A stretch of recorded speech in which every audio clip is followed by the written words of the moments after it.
नमस्कार दोस्तों, एक बार फिर से स्वागत है आपका मेरे चैनल वेल्थ क्रिएटर पे। तो दोस्तों, आज हम बात करने जा रहे हैं हुंडई मोटर आईपीओ की, जिसका कि आज लास्ट डे था। यानी कि हुंडई मोटर आईपीओ का आज डे 3 था। तो फाइनली आईपीओ आज क्लोज हो गया।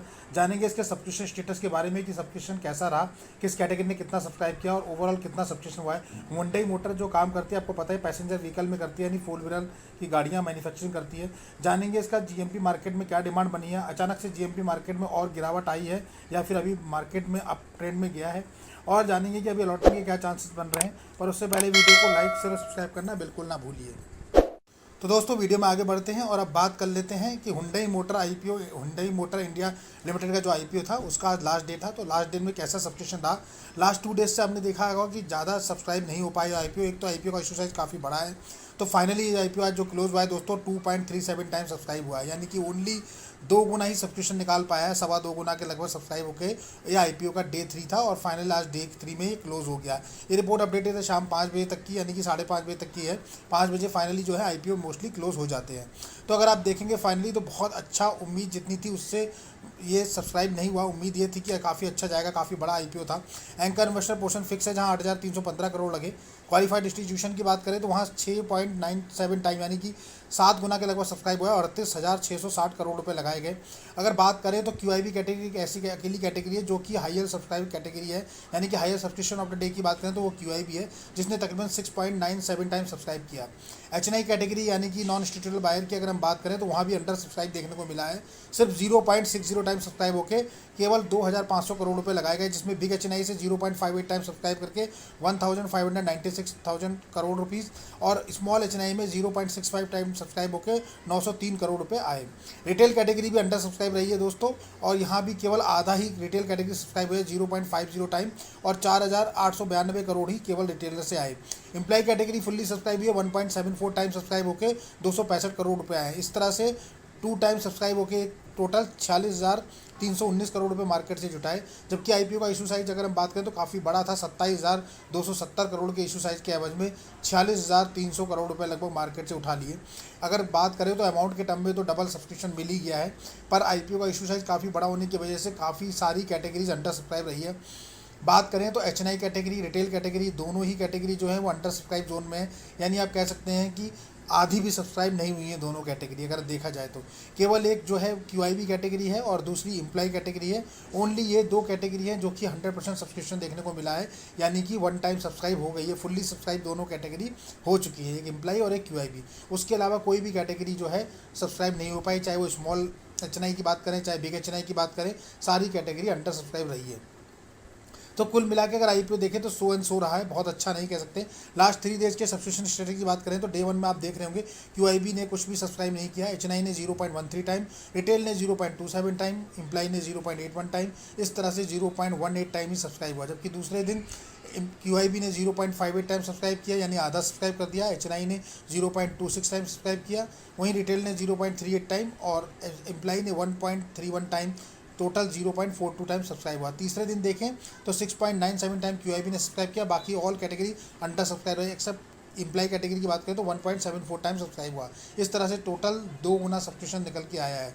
अब बात कर लेते हैं दोस्तों अलॉटमेंट की, कि अलॉटमेंट के क्या चांसेस है। तो आप समझ ही गए होंगे कि नाउ अलॉटमेंट के चांसेस काफ़ी ब्राइट बन रहे हैं। अगर हम बात करें एचएनआई और रिटेल कैटेगरी की तो आप मान के चलिए कि 100% श्योर है कि जिन लोगों ने भी इन दोनों कैटेगरी में अप्लाई किया है उनको इस बार अलॉटमेंट मिल जाएगा। यानी कि जिन लोगों की कंप्लेंट थी कि हमें अलॉटमेंट नहीं मिलता और उन्होंने अगर इस आईपीओ में अप्लाई किया होगा तो 100% उन्हें अलॉटमेंट मिलेगा, क्योंकि दोनों ही अंडर सब्सक्राइब जोन है, यानी अंडर सब्सक्राइब कैटेगरी है।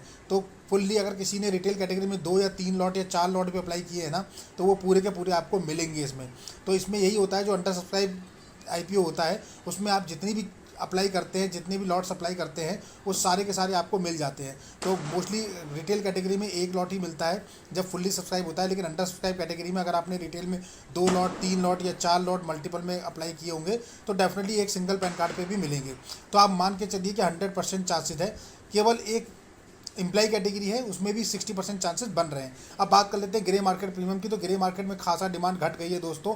अगर आप देखोगे तो अभी 0 पे चली गई है डिमांड, यानी कि हुंडई मोटर आईपीओ की अगर हम बात करें तो 1960 रुपये प्राइस बैंड है, जीएमपी एनए हो गई है, यानी नॉट अप्लीकेबल, 0 हो गई है टोटल पूरी, और 1960 ही इसका एस्टिमेटेड लिस्टिंग अभी भी दिखा रहा है, यानी कि 0 चली गई है। तो यहाँ की लिस्टिंग इनकी बात करें तो लिस्टिंग इनके पर्पज़ से मुझे लगता है कि मायूसी होने वाली है लोगों को, और मे भी शायद ऐसा ना हो कि ये जो आईपीओ है नेगेटिव में भी लिस्टेड होता हुआ नज़र आ जाए। तो कुछ नहीं कहा जा सकता दोस्तों, जिस हिसाब से इसने रिस्पांस किया आईपीओ ने उस हिसाब से लगता है कि नेगेटिव में भी लिस्टिंग हो सकती है।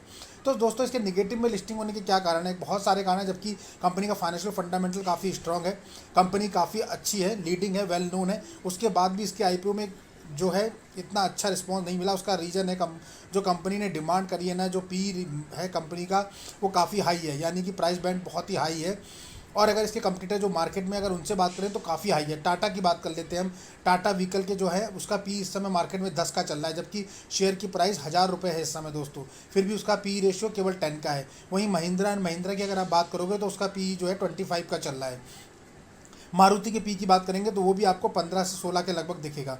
लेकिन अगर हुंडई मोटर्स की आप बात करोगे तो हुंडई मोटर्स का जो पी है 35 का है दोस्तों। तो समझ सकते हैं कि कितना महंगा शेयर मिल रहा है। एक्चुअल में जो इसकी कॉस्ट होनी चाहिए दोस्तों, मतलब ये मेरा ओपिनियन है, और ये मतलब ये नहीं है कि मैं एक्चुअली कह रहा हूँ, पर कैलकुलेशन के अकॉर्डिंग अगर मैं देखें तो इसका जो एक्चुअल प्राइस होना चाहिए, प्राइस रेंज जो आनी चाहिए वो 1200 रुपये से 1300 के बीच में कहीं आनी चाहिए थी। अगर ये 1200-1300 रुपये के बीच में आता तो बहुत अच्छा लिस्टिंग ये दिखाता, और कम से कम 1500-1800 के बीच में ये लिस्टेड होता। लेकिन जो इसका प्राइस है वो काफ़ी हाई लेवल पे मांगा गया है और एक्सपेक्टेशन से ज़्यादा ही निकल आया है। इस वजह से इस आईपीओ को रिस्पांस भी मार्केट में अच्छा नहीं मिल पाया दोस्तों। पर कुल मिला के अब जिन लोगों ने अप्लाई किया है उनको तो डेफिनेटली आईपीओ मिलने वाला है। इसका आपको अलॉटमेंट जो है 19 तारीख को पता लगेगा, 18 अक्टूबर को पता लगेगा, और 22 अक्टूबर को ये लिस्टेड होता हुआ दिखाई देगा एनएससी बीएससी दोनों पे, यानी मंगलवार के दिन लिस्टेड हो जाएगा। कुल मिला के बात करें तो जिन लोगों ने अप्लाई किया उनको तो डैम श्योर है कि इसमें आईपीओ में अलॉटमेंट मिलना ही मिलना है दोस्तों। तो उसके लिए कोई नहीं कह सकता कि अब इसमें कोई चांसेस बन रहे हैं या नहीं बन रहे हैं। 100% चांसेस हैं, 200% की उनको अलॉटमेंट मिलेगा। स्पेशली रिटेल कैटेगरी की बात करें या एचएनआई कैटेगरी की बात करें या स्मॉल एचएनआई, बिग एचएनआई, सभी में आपको अलॉटमेंट मिल जाएगा जिन जिन लोगों ने जिस भी उसमें अप्लाई किया होगा। तो दोस्तों ये था एक छोटा सा अपडेट। हम यहाँ पर वीडियो आपको नॉलेज पर्पज से बनाते हैं दोस्तों, ताकि आपको आईपीओ में अप्लाई करने के लिए एक डेटा मिल सके, एक एनालिसिस मिल सके, ताकि आप डिसीजन लेने में आपको हेल्प मिले। तो दोस्तों ये छोटा सा वीडियो था। वीडियो अगर आपको पसंद आया तो उसको लाइक शेयर और सब्सक्राइब करना बिल्कुल ना भूलिए। मिलते हैं अपने ऐसे ही अगले वीडियो में, तब तक के लिए नमस्कार।